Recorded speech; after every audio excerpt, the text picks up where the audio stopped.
d'Allah, le tout miséricordieux, le très miséricordieux. Alif Lam Mim. Voici les versets du livre plein de sagesse. C'est un guide et une miséricorde aux bienfaisants, qui accomplissent la salate, acquittent le zakat, et qui croient avec certitude en l'au-delà. Ceux-là sont sur le chemin droit de leur Seigneur, et ce sont eux les bienheureux. Et parmi les hommes, il est quelqu'un qui, dénué de science, achète de plaisants discours pour égarer hors du chemin d'Allah et pour le prendre en raillerie. Ceux-là subiront un châtiment avilissant. Et quand on lui récite nos versets, il tourne le dos avec orgueil, comme s'il ne les avait point entendus, comme s'il y avait un poids dans ses oreilles. Fais-lui donc l'annonce d'un châtiment douloureux. Ceux qui croient et accomplissent les bonnes œuvres auront des jardins des délices. Pour y demeurer éternellement, c'est en vérité une promesse d'Allah, c'est lui le puissant, le sage. Il a créé les cieux sans piliers que vous puissiez voir, et il a enfoncé des montagnes fermes dans la terre pour l'empêcher de basculer avec vous. Et il y a propagé des animaux de toute espèce, et du ciel nous avons fait descendre une eau avec laquelle nous avons fait pousser des plantes productives par couple de toute espèce. Voilà la création d'Allah. Montrez-moi donc ceux qu'ont créés, ceux qui sont en dehors de lui, mais les injustes sont dans un égarement évident. Nous avons effectivement donné à Luqman la sagesse. Sois reconnaissant à Allah, car quiconque est reconnaissant n'est reconnaissant que pour soi-même. Quant à celui qui est ingrat, en vérité, Allah se dispense de tout, et il est digne de louange. Et lorsque Luqman dit à son fils tout en l'exhortant, « Ô mon fils, ne donne pas d'associé à Allah, car l'association à Allah est vraiment une injustice énorme. Nous avons commandé à l'homme la bienfaisance envers ses pères et mères. Sa mère l'a porté, subissant pour lui peine sur peine. Son sevrage a lieu à 2 ans. Sois reconnaissant envers moi, ainsi qu'envers tes parents. Vers moi est la destination. Et si tous deux te forcent à m'associer, ceux dont tu n'as aucune connaissance, alors ne leur obéis pas, mais reste avec eux ici-bas, de façon convenable, et suis le sentier de celui qui se tourne vers moi. Vers moi ensuite est votre retour, et alors je vous informerai de ce que vous faisiez. Ô mon enfant, fût-ce le poids d'un grain de moutarde au fond d'un rocher, ou dans les cieux ou dans la terre, Allah le fera venir. Allah est infiniment doux et parfaitement connaisseur.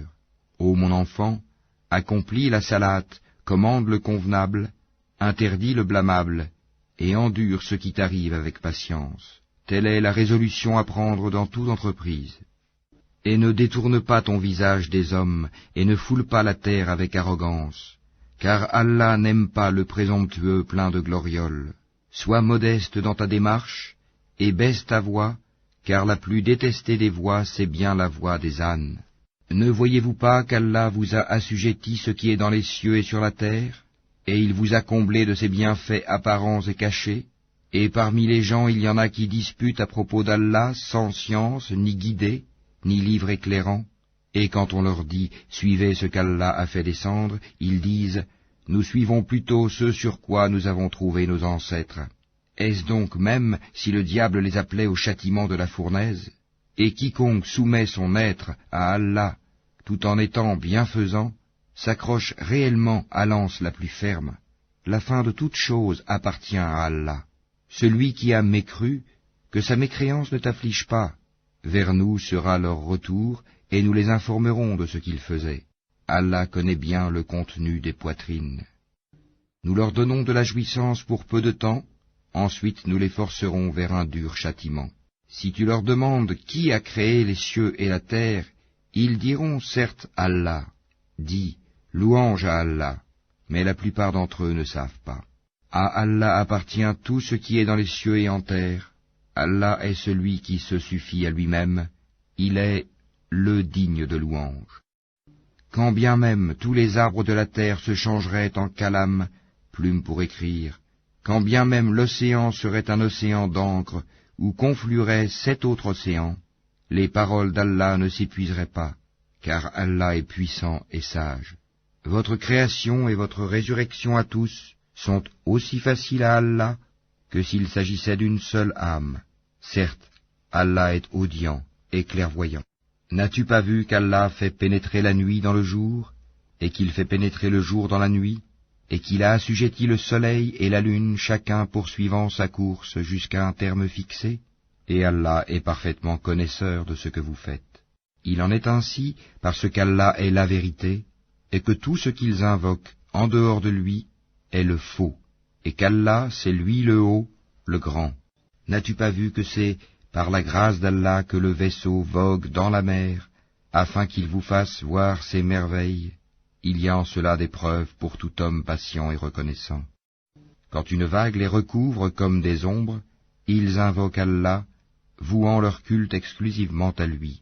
Et lorsqu'il les sauve, en les ramenant vers la terre ferme, certains d'entre eux deviennent réticents. Mais seul le grand traître et le grand ingrat renient nos signes. Ô hommes, craignez votre Seigneur, et redoutez un jour où le père ne répondra en quoi que ce soit pour son enfant, ni l'enfant pour son père. La promesse d'Allah est vérité, que la vie présente ne vous trompe donc pas, et que le trompeur, Satan, ne vous induise pas en erreur sur Allah. La connaissance de l'heure est auprès d'Allah, et c'est lui qui fait tomber la pluie salvatrice, et il sait ce qu'il y a dans les matrices, et personne ne sait ce qu'il acquérera demain, et personne ne sait dans quelle terre il mourra. Certes, Allah est omniscient et parfaitement connaisseur.